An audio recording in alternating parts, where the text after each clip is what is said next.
به نام خدا. به کانال یوتیوب تسلا خیلی خوش آمدید. با جلسه ششم از دوره نقشه‌خوانی پست ها و نیروگاه های برق در خدمت شما عزیزان هستم. اگر جلسات قبلی رو ندیدید، همین الان از گوشه سمت راست تصویر میتونید به لینک پلیلیست این دوره دسترسی پیدا بکنید و توصیه میکنم حتما اون جلسات رو ببینید و بعد بیایید سراغ این جلسه. تو این جلسه قصد دارم که با توجه به جلسات قبلی که راجع به سینگل لاین پست های برق صحبت کردیم، یه سینگل لاین و بی او پی از یک نیروگاه رو هم بررسی بکنیم تا شما آشنا بشید با نقشه SLD و بی او پی یک نیروگاه و حالا مطالبی که مرتبط با این موضوع هست. حتما توصیه میکنم تا پایان ویدیو با من همراه باشید، چون نکات ارزنده ای رو سعی میکنم که در اختیار شما عزیزان قرار بدم. ابتداً میریم سراغ نقشه SLD یک نیروگاه 1000 مگاواتی. بعد راجع به ولتاژ خروجی واحدهای نیروگاهی صحبت خواهیم کرد که توی چه محدوده‌ای هستن و چرا این اتفاق میفته. بعد از اون بحث کوچیکی راجع به باستاک عرض میکنم. بعد میریم سراغ ترانس های تغذیه داخلی و ترانس واحد.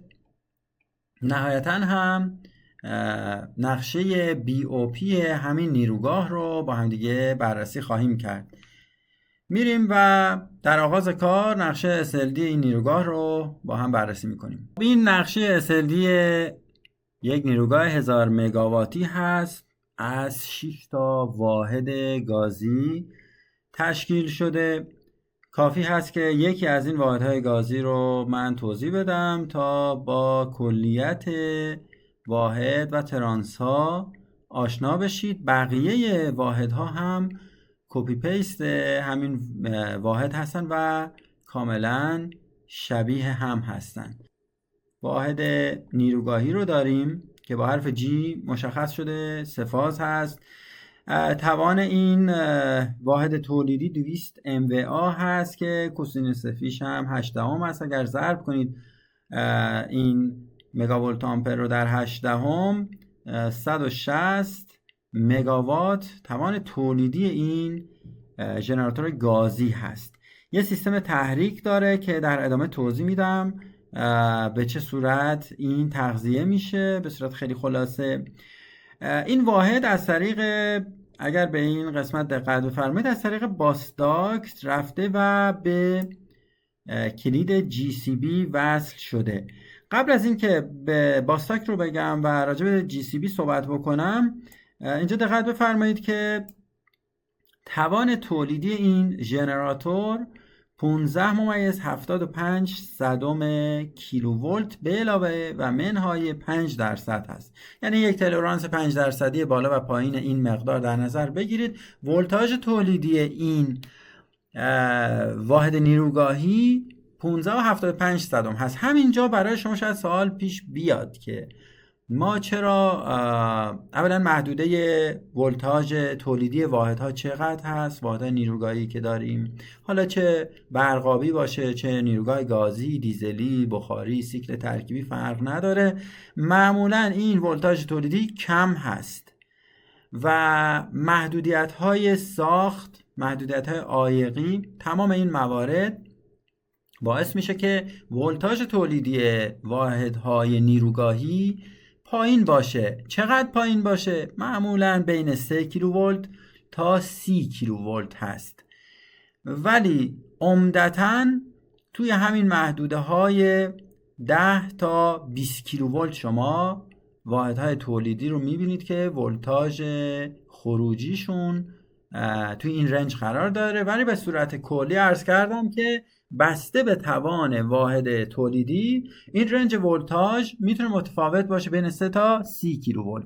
ولی در اینجا توی این SLD که داریم با هم دیگه بررسی میکنیم، ولتاژ تولیدی این ژنراتور گازی 15.75 کیلوولت هست. 50 هرتز هم فرکانسش هست. این علامت رو در اینجا اگر دقت بفرمایید علامت باستاکت هست. باستاکت یه گریز کوتاهی من میزنم به این موضوع بسیار مهمی هست، از اون طرف هم جذاب هست. فکر میکنم سال 1920 شرکت جنرال موتورز آمریکا اولین باستاکت رو اومد و تولید کرد. مهندسینش اومدن نشستن فکر کردن راجع به این قضیه که بنابر سفارشاتی که داشتن، جریان‌های بالایی که در اون واحدهای تولیدیشون داشتن نمیتونستن از طریق کابل اینها رو دیگه انتقال بدن و مشکلات بسیار زیادی به وجود اومدن طرحی با فرم باس به علاوه داکت دادن.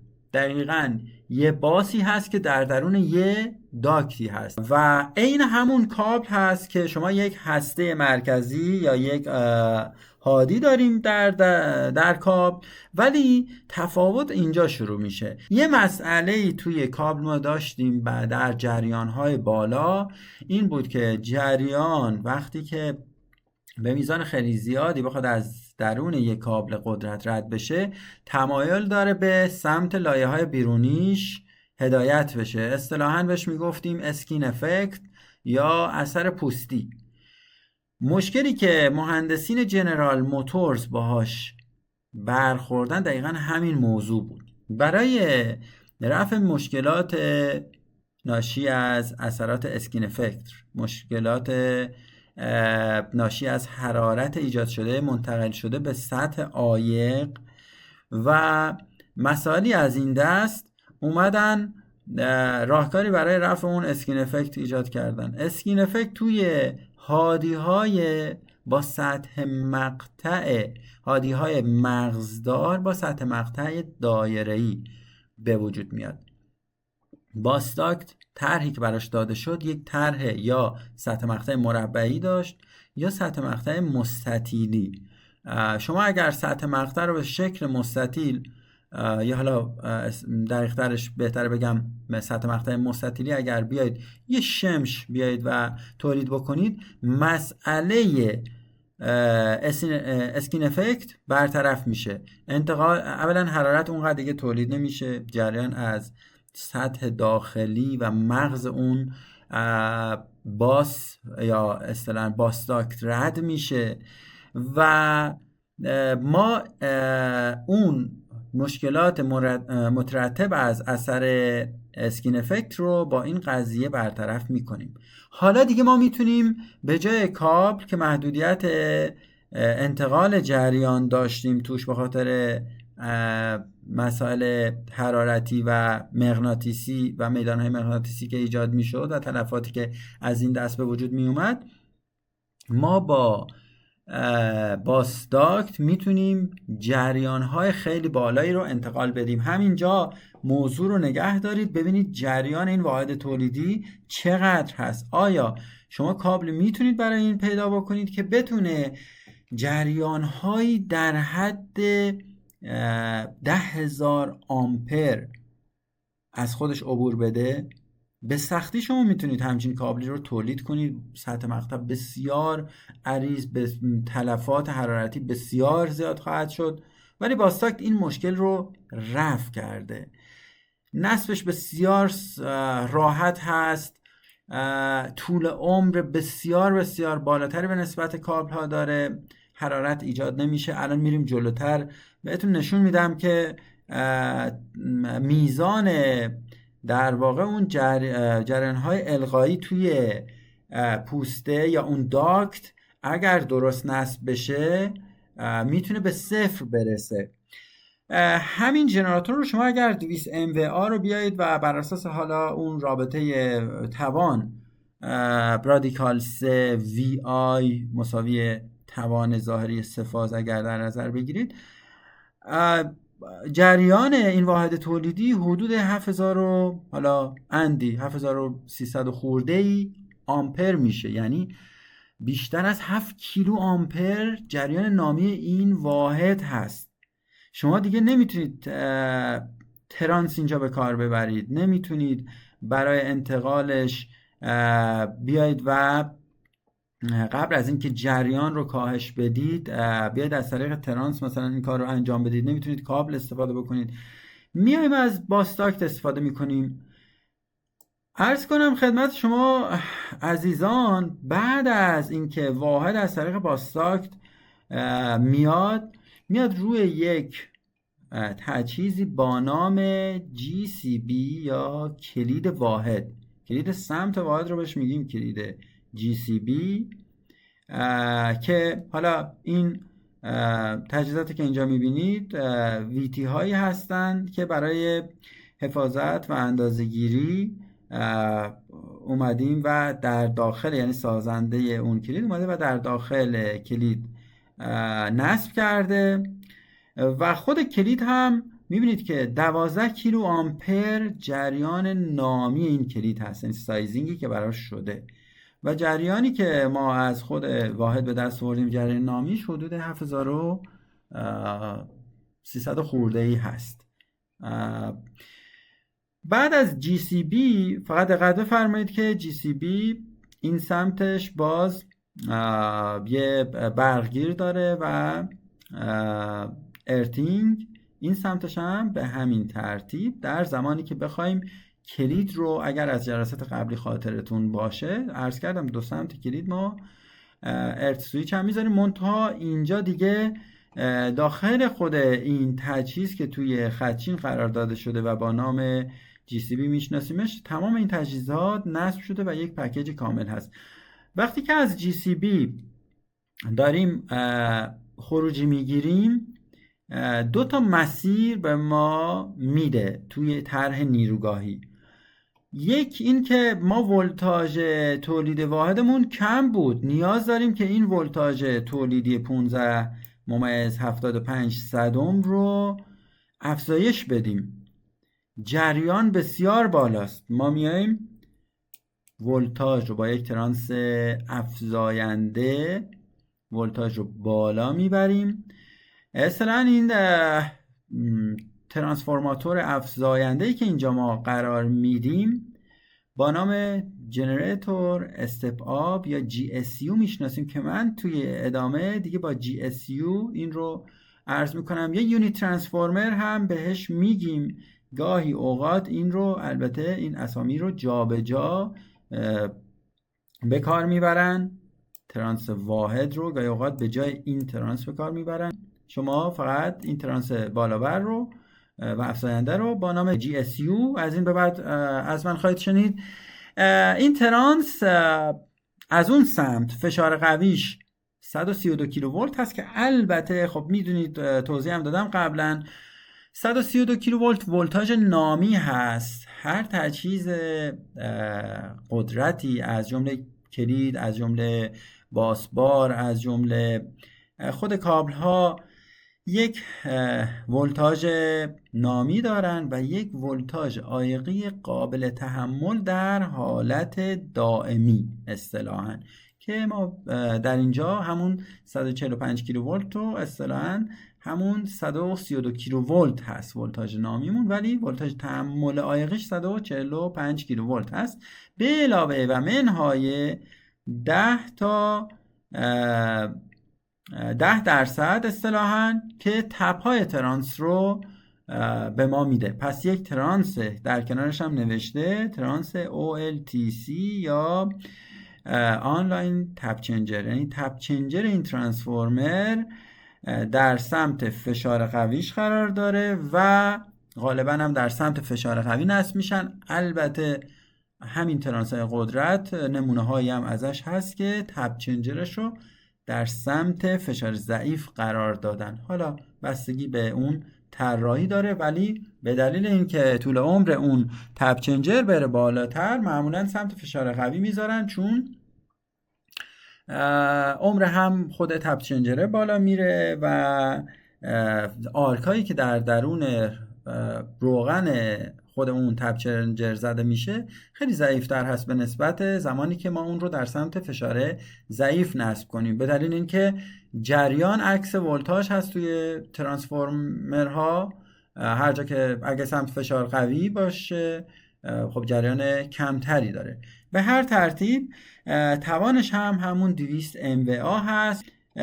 سیتی های حفاظتی هم در سمت فشار قوی نصب شده. روی اگر گروه برداری این ترانس رو نگاه کنید yn فشار قوی ها رو با حروف بزرگ می نویسیم، نول سمت فشار قوی، مقدار زوم می کنیم، نول سمت فشار قوی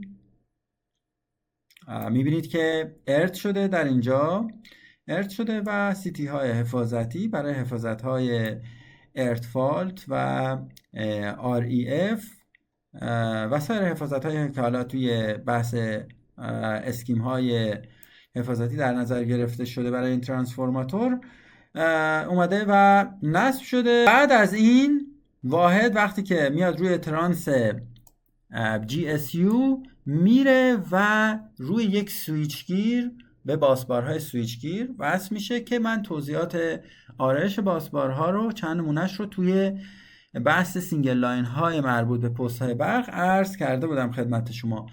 6 تا واحد به همین ترتیب میان روی، حالا ممکنه بیان روی یه پست یا روی 2 پست یا 3 پست، بستگی به طراحی داره، بستگی به سطوح اتصال کوتاه اون سطوح اتصال کوتاه قابل تحمل اون پست ها داره و مسائل دیگه ای که توی پاور سیستم استادی که برای این نیروگاه انجام شده این پست ها مشخص میشن، آرایش باسبارهاشون در نظر گرفته میشه و حالا ممکنه 1 یا 2 پست یا 3 پست عرض کردم برای این 6 واحد در نظر گرفته بشه.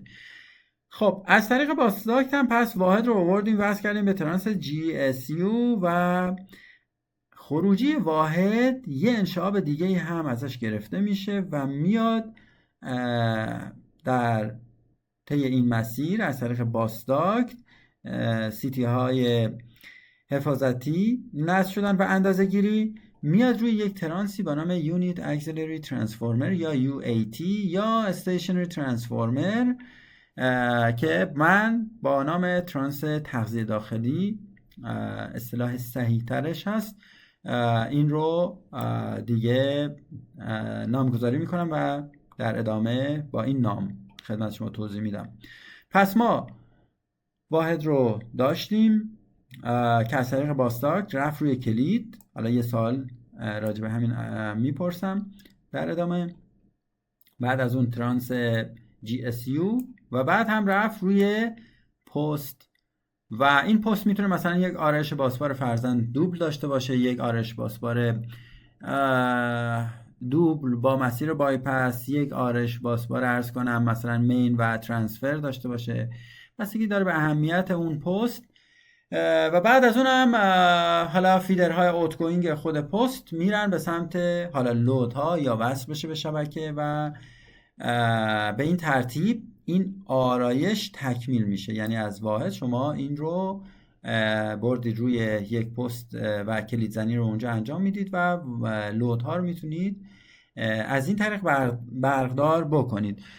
یک سوال خیلی جالبی که میتونم اینجا مطرح بکنم و دوست دارم که نظرتون رو بفرمایید این هست که بعضی از واحدهای نیروگاهی کلید سر راهشون هست و مثل همین مثالی که عرض کردم و بعد میره روی ترانس افزاینده یا GSU. بعضی هاشون بدون وجود این کلید مستقیم به صورت یونیت و یک پارچه میرن روی ترانس یونیت. میخوام نظرتون رو توی کامنت ها برای من بنویسید که توی چه واحدهایی ما GCB داریم، چه نوع واحدهای نیروگاهی و کجا این کلید استفاده نمیشه. در ادامه توضیح میدم که چه واحدهایی نیاز به نصب کلید دارن. نود این ژنراتور باز از طریق باسداکت میاد و از طریق میاد زمین میشه، منتها این زمین شدن از طریق یک امپدانس هست. دقت بفرمایید یه ترانس اینجا قرار دادیم، خوب توجه بکنید که جریان بسیار بالا هست.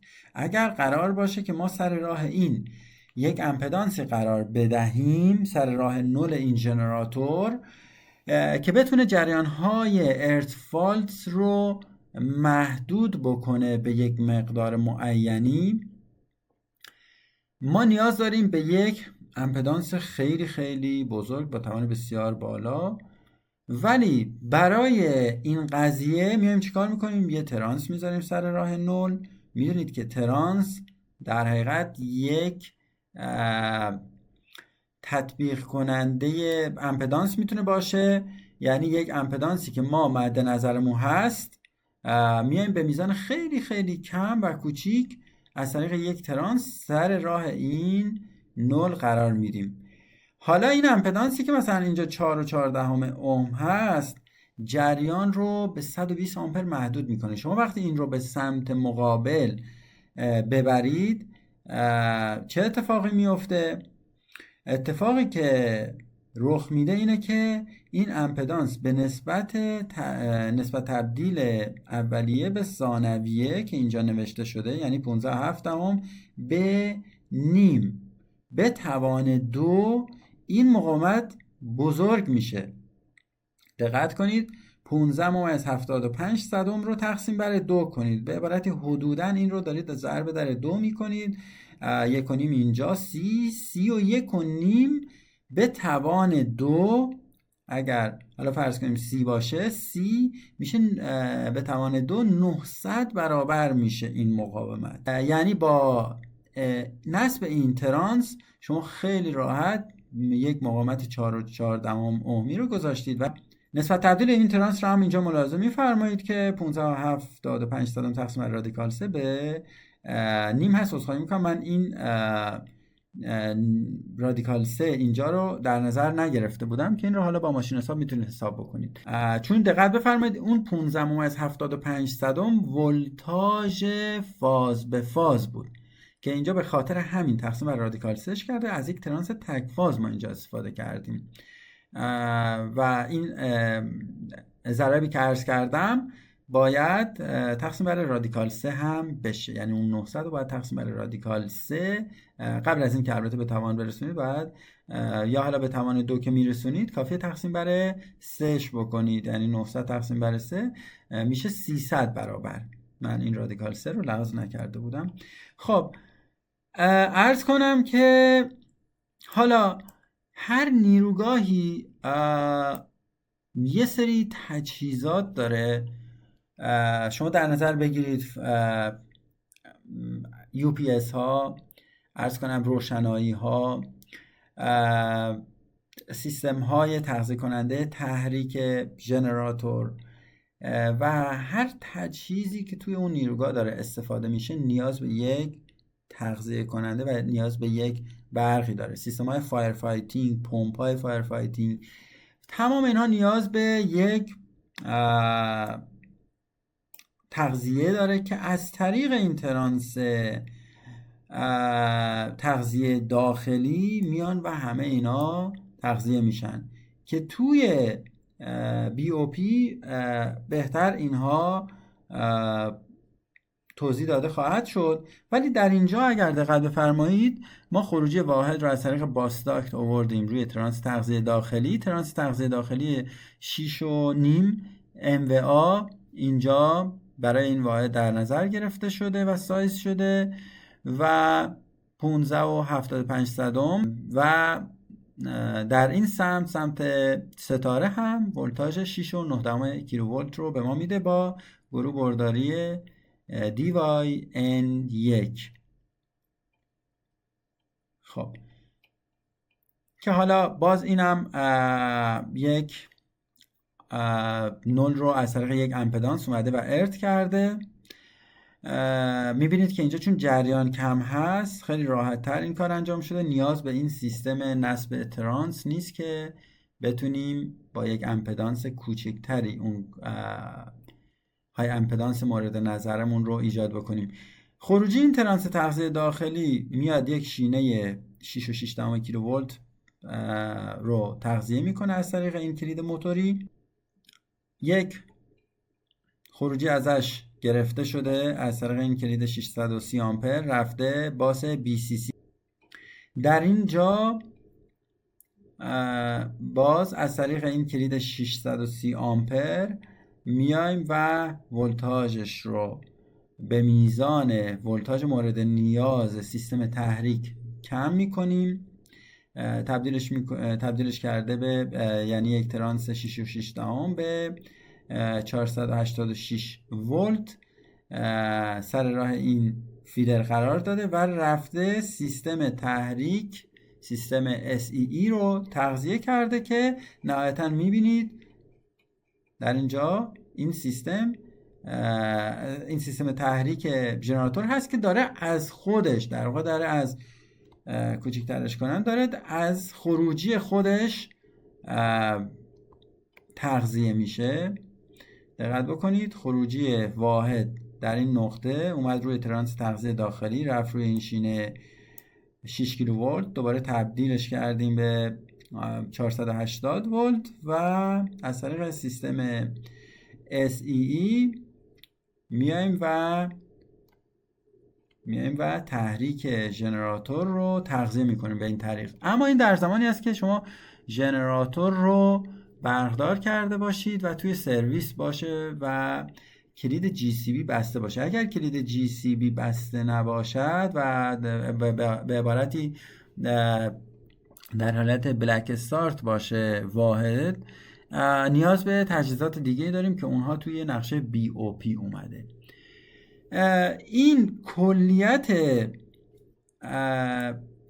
سینگل لاین یک واحد بود که به صورت خلاصه اگر بخوایم ببینیم چیزایی که ازش فهمیدیم که اولا که نول اومده از طریق یک امپدانس ارت شده، از طریق باسداکت به کلید GCB واحد رو وصل کردیم و مجدد از طریق دو تا انشاب و باسداکت به ترانس GSU وصلش کردیم، رفت روی یک پست GIS و همین خروجی 15.75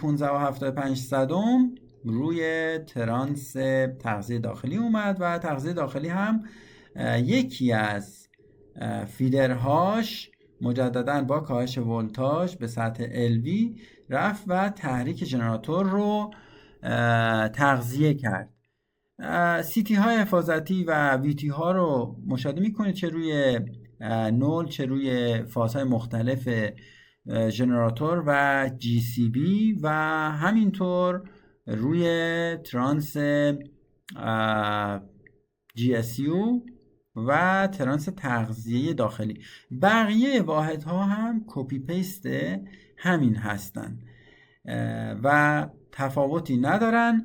یه سیستم دیگه هم که توی نیروگاه ها هست، سیستم های static frequency converter ها هستن که از خروجی واحد برای تغذیه اینها گرفته شده و برای هر واحدی به صورت جداگانه بوردهاش داره، بوردهای کراسینگ بوردهای SFC داره تغذیه میشه. اگر آشنا هستید با SFC و SEE توی کامنت ها برای من بنویسید. اگر آشنا نیستید و علاقه‌مند هستید راجع به اینها بعداً توضیح بدم هم حتما به من اعلام بکنید تا هم مدارات اینها رو بررسی بکنیم و تقریبا پکیج نیروگاهی رو با دونستن این مدارات، چه مدارات SFC و مدارات SE و بقیه تجهیزاتی که اینجا ذکر کردم خدمتتون، کم و بیش میتونید متوجه بشید و اشراف نسبتاً کاملی رو نسبت به نیروگاه داشته باشید. کما اینکه اگر پست رو بشناسید میتونید نیروگاه رو هم به راحتی نقشه‌اش رو بخونید، ولی دونستن اطلاعات مربوط به سیستم تحریک، مربوط به SFC ها، اینها دیگه توی بحث پست ها نیست، بلکه مربوط به سیستم های تولیدی یا واحدهای نیروگاهی هست. حالا شما اگر این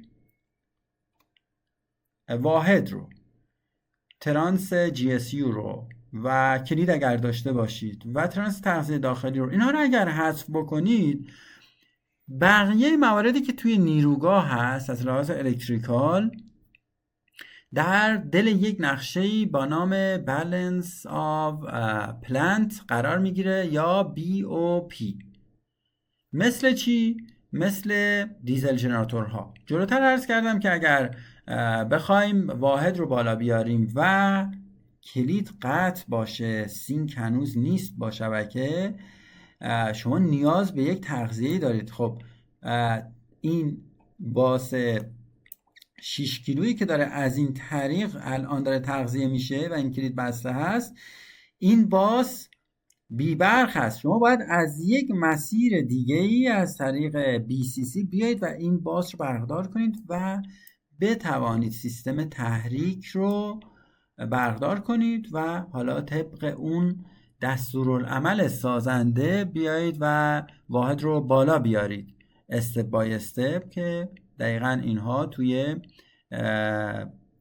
بهره برداری کاملا مشخص است توی داکیومنت های بهره برداری. پس یه مسیری که اینجا BCC مشخص کرده مسیری هست که ما در حالتهای بلک استارت نیرو واحدها بهش نیاز داریم. یعنی این شینه 11 BBE یا از طریق ترانس تغذیه داخلی داره تغذیه میشه، یا اینکه در زمانی که این ترانس تغذیه داخلی بی برق هست و این کلید باز میشه، ما از این طریق میتونیم این شینه رو برقدار کنیم و بقیه مراحل رو که عرض کردم از طریق سیستم کنترلی ولتاژ مورد نیاز سیستم تحریک که توی دل این پکیج هست با نام SEE یا Static Excitation Equipment میاد و ولتاژ و جریان مورد نیاز سیستم تحریک رو میسازه و میتونیم واحد رو بالا بیاریم. الان اینجا این همون باس داکت هست، ارتباطی بین واحد و ترانسفورماتور هست که ملاحظه میفرمایید. این نوع باس داکت ها که جدا هستن اصطلاحاً ما بهشون میگیم Isolated Phase Bus Duct یا IPB. اینها هر کدومش در درونش مثلا فاز A، B و C هست، سیگریگیت هستن، از هم جدا هستن. برای باستاکت های فشار ضعیف یا MV ما میتونیم اینها رو بیایم و سنترالایز کنیم توی یک محل. حالا اگر بینشون عرض کنم که بینشون دیوایدری داشته باشیم، اصطلاحاً بهشون میگیم باستاکت های سگریگیت. اگر دیوایدری نداشته باشیم، سه تا کنار هم باشن، توی شکل‌های بعدی فکر میکنم نمونه ازش دارم، عکس نشون تو میدم، به اونها میگیم نان سگریگیت. الان اینجا ببینید ارتباط بین تابلوها و باسبارهای بالا به خاطر جریانهای بالا از باستاکت استفاده شده. این شکل در اینجا موس رو اگر دقت بفرمایید اینها باستاکت هستن.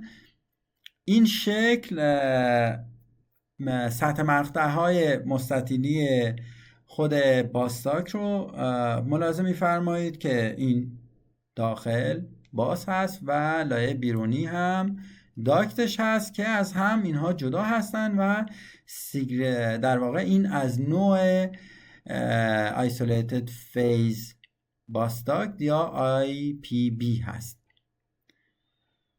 معمولا با 3 تا مقعره اتکایی اینها رو خود باس رو میان و در درون اون ترانکینگش یا پوستش یا اصطلاحاً داکتش قرار میدن و به این صورت این رو مهار میکنن و عایق میکنن از پوسته.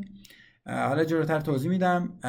به دلیل اینکه جریان بسیار بالا هست و دیدید که همین واحدها و مثالی که توی این SLD خدمت شما آوردم حدود 7500 آمپر جریان نامی این واحد هست. این 7500 آمپر به دلیل میدان مغناطیسی بسیار بزرگی که ایجاد میکنه باعث القای جریان توی این داکت میشه که اینها رو توی شکل‌های بعدی نشون میدم.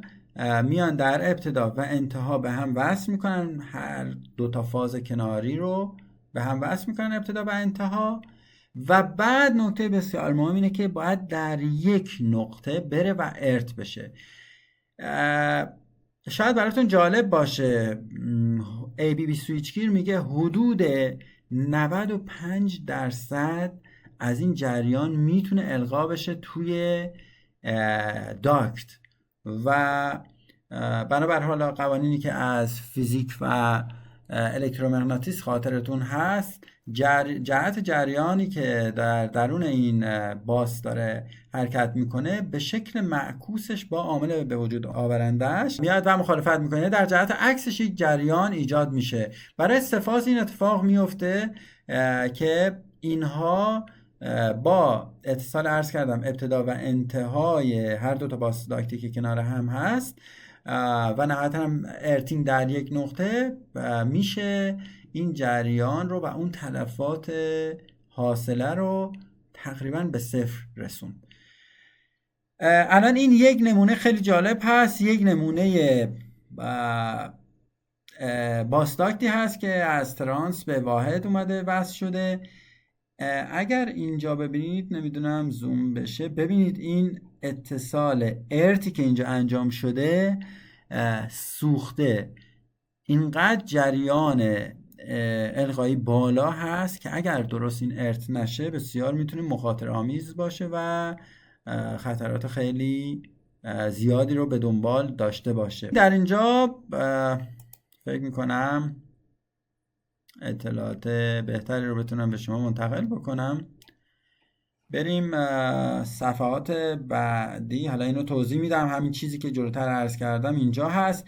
الان ببینید بعضی ها از این باستاکت ها 3 تا مقر اتکایی دارن، مثل این شکل 3 تا مقر اتکایی دارن. بعضیشون با یه دونه مقر اتکایی میان و خود باس به داکت میاد و متصل میشه که در اینجا حالا با تایپ A و B اینها رو تفکیک کرده. اون جریان، داستان جریان های القایی که عرض کردم اینجاست. الان این فاز L1، فاز A، فاز B و فاز C هست. ببینید جریانی که داره از این فاز در این جهت میره، جریان القایی توی داکت ایجاد میکنه در جهت معکوسش. توی فاز بعدی جریان فاز B اگر در جهت عکس باشه، در نظر بگیرید در جهت عکس باشه، یکی از این جریان ها توی 3 فاز توی یه لحظه عکس اون 2 تا فاز خواهد بود به هر ترتیب. جریان های القایی که توی داکتا داره ایجاد میشه، جمع اینها با این اتصالات ابتدا و انتهای داکت، این اتصالات اینجا دقت بفرمایید، هر 2 تا باستاکت رو، باستاکت کناری رو اومدیم و به هم وصل میکنیم. در این سمت هم در انتها هم به همین ترتیب اینا رو به هم وصل میکنیم.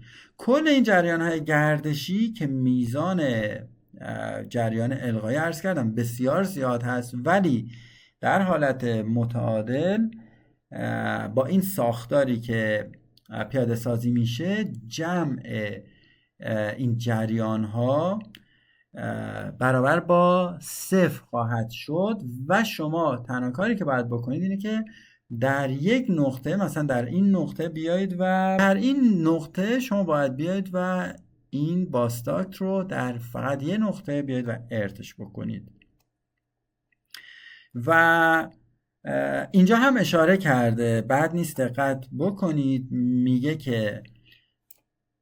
میگه جریان‌های القایی که توی کانداکتور داره میاد و در داکت القا میشه، میتونه تا 95% جریان هادی باشه و بسته به اون ساختار و آرایش و امپدانس این میتونه خیلی مخاطره آمیز باشه. به خاطر همین باید به این مسئله حتما دقت بکنید. و در اینجا هم ذکر کرده که میدان مغناطیسی خارجی که توی این انکلوژر ها هست یا همون داکت ها، تقریبا با این آرایش و اون نقطه‌ای که از یه نقطه وقتی که ارتش میکنید، میشه گفت صفر میشه و حذف میشه. ساختارش و نحوه ارتش به چه صورت هست که نکته بسیار بسیار مهمی است و اون عکسی که توی اسلاید ها نشونتون دادم توجه کردید که اتصال غلط و ارت کردن از چند نقطه باعث شده بود که جریان بسیار زیادی توی داکت ایجاد بشه و باعث حتی سوختن اون سیم ارت که همبندی رو باش انجام داده بودن شده بود. و نکته دیگه توی این قسمت نمیبینم که بگم خدمت شما. توضیحات قبلی رو هم که عرض کردم. میریم سراغ بخش آخر و بحث نقشه BOP. توی نقشه BOP یه نقشه میشه گفت از بالا اگر بخوایم این رو بررسی بکنیم یک نقشه کاملا متقارن هست. اینجایی که دارم با موس نشون میدم، حالا زوم میکنم که ببینید اینجا یک دیزل 6 کیلوولت داریم، دیزل ژنراتور. اینجا هم یک دیزل ژنراتور 6 کیلوولت داریم. دیجی یک سمت چپ، دیجی دو سمت راست. هر کدوم از اینها میان روی یک شینه ها از طریق یک کلید کوپلر به هم دیگه وصل هستن، یعنی کل لودها رو هر کدوم از این دیزل ها میتواند برقدار بکنه. دیزل سمت راستی رو یه توضیح کوچولو میدم. این دیزل شماره 2 هست. یه کوچولو باز زوم کنیم. خب این دیزل ژنراتور حفاظت‌هاش مشخص هست، حفاظت حالا با کدهای انسی. باز خود دیزل ژنراتور از طریق یک امپدانس اومده و زمین شده و جریان فالتی که توی این خواهیم داشت تا 10 آمپر کاهش پیدا میکنه اگر سیستم ارتینگتون درست باشه و تجهیزات هم اوکی باشن و این سیستم NGR اوکی باشه.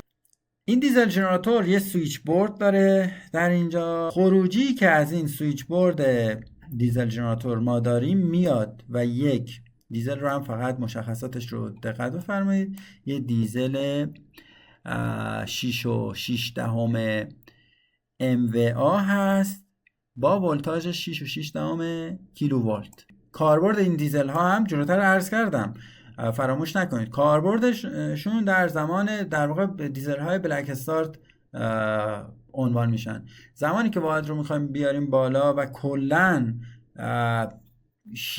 اون شینه های 6.6 بی برق هستن، یعنی همه واحدها اگر همه واحدها بی برق باشن، شما از این طریق با استفاده از دیزل ژنراتور میتونید مثلا واحد شماره 1 رو بیاید و سیستم تحریکش رو برقدار بکنید طبق اون توضیحاتی که توی SLD خدمتتون عرض کردم.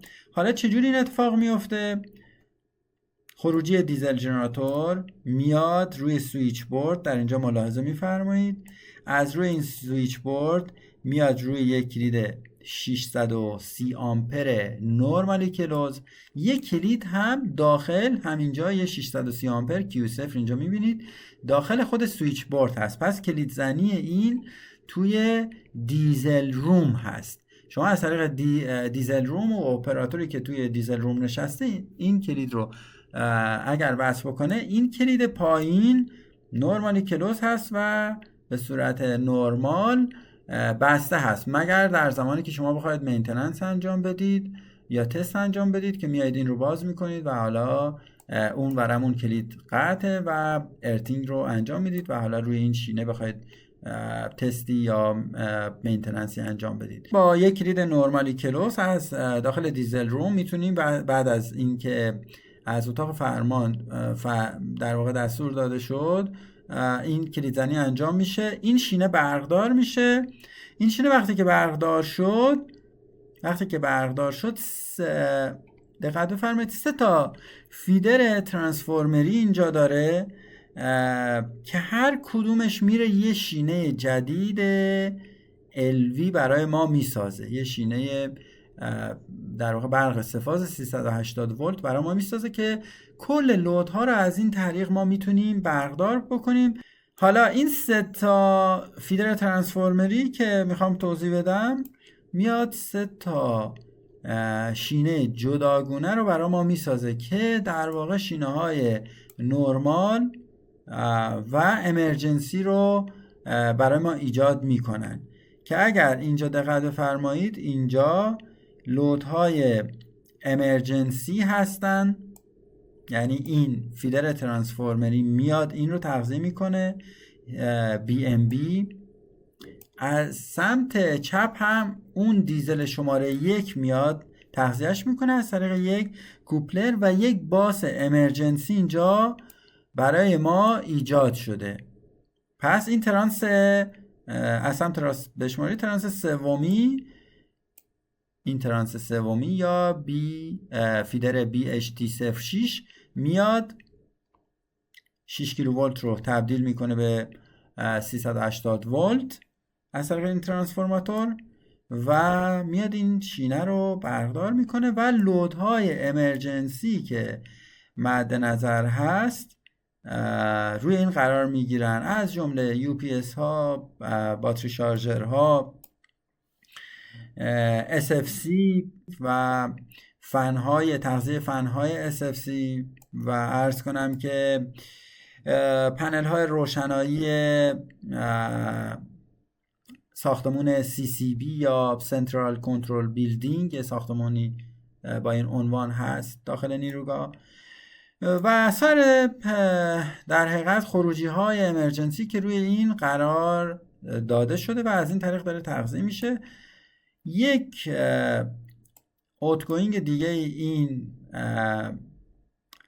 شینه 6.6 دهمی که از طریق دیزل داشت برقدار میشد باز ما داریم که میاد و شینه BHD 20 BHD رو میاد و برقدار میکنه از طریق این کلید QCF2 موتوری و یه سری باز لودهای امرجنسی اینجا روی این قرار دارن و ترانس سوم هم میاد این شینه سوم رو میاد و تغذیه میکنه که با نام BHB هست، سمت مقابلش هم BHA هست و لودهای مختلف رو هم اینجا ملاحظه میفرمایید که روی این قرار داده. پس توی نقشه BOP چیزهایی که در حقیقت داریم میبینیم، کوچیکش کنم که بتونم خدمت شما توضیح بدم. 2 تا دیزل ژنراتور هست، 2 تا شینه 6.6 کیلوولت هست. این شینه یا باس های 6.6 کیلوولت از طریق یک رایزر و کوپلر به هم دیگه وصل هستن. در پایین دستش هم شینه های و باس های LV ساخته شدن که در اینجا 3 تا مجموعه 2.5 باسه LV داریم که از پایین دست اینها لودهای امرجنسی و حالا لودهای نورمال داره تغذیه میشن، از جمله UPS رو DC UPS 24 ولت که توی SLD نشونتون دادم میاد و تغذیه میشه. در این سمت UPS 220 ولت DC رو داریم که لودهایی که روی این DC UPS هست هم در اینجا همشون آورده شدن و مشخص هستن که چه لودهایی روی 220 ولت DC هست و روی 24 ولت DC و اینجا مجددا یک UPS باز داریم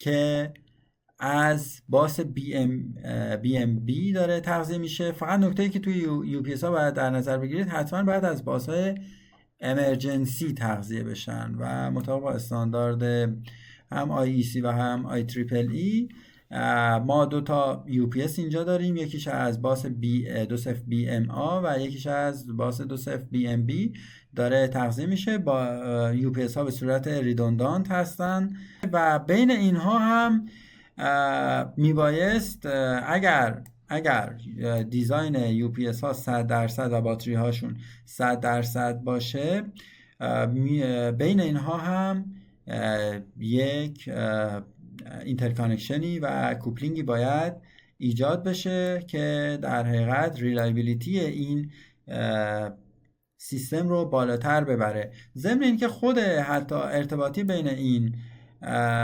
باتری ها هم میشه بینشون و شارژرها یک کانکشنی ایجاد کرد که اون ریدوندانسی که مد نظر ما هست به صورت کاملتر و جامعتری پیاده بشه، که مسائل حالا طراحی هستن بهش خیلی ورود نکنیم، ولی از روی همین اسامی و شینه ها با UPS ها و لودهای اضطراری مشخص است دقیقا از چه باسی انشعاب گرفتن.